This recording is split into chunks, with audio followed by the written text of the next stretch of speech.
Piali, Neno toca Lilica Altonac. Hoy vamos a analizar la octava casilla de la trecena C Masat. El tonali es Chicuey o Celot.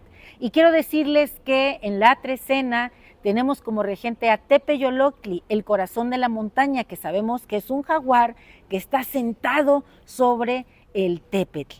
¿Quién nos acompaña en el numeral 8? En Chicuey, que es el 8, Chicuey o Celot. ¿Quién nos acompaña? Tlaloc, el señor de ese líquido maravilloso que envuelve toda esta realidad.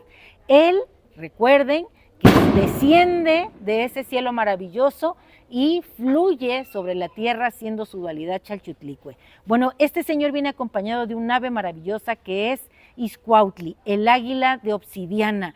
Hoy tenemos al espejo humeante muy presente.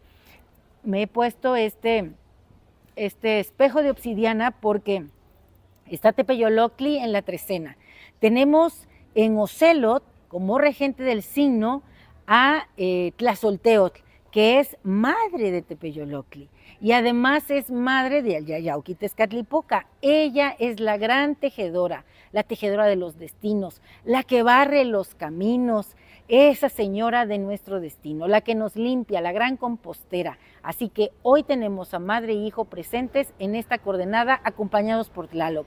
Y la señora de la noche también es Tlazolteotl. Así que yo te invito a que hoy integres, si eres mujer, tu lado masculino, si eres hombre, tu lado femenino. Integres esa luz que tienes con la sombra. Recuerda lo que decía Carl Gustav Jung: lo que nosotros no entendemos, no comprendemos, no resignificamos y no integramos, entonces le llamamos destino. Hoy tenemos que ser conscientes de quiénes somos, mirarnos en ese espejo humeante de Yayauqui Tezcatlipoca. El conjuro es el siguiente: hoy yo mismo soy el guerrero nocturno, el ocelote que se acecha a sí mismo, que se conoce y se reconoce en cada uno de sus hermanos. Yo soy el hijo de Tlazolteotl, de Yayauqui Tezcatlipoca.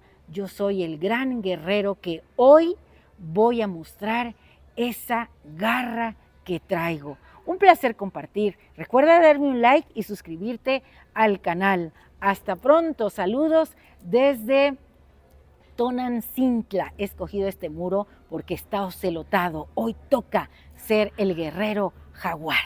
Hasta pronto, Timota.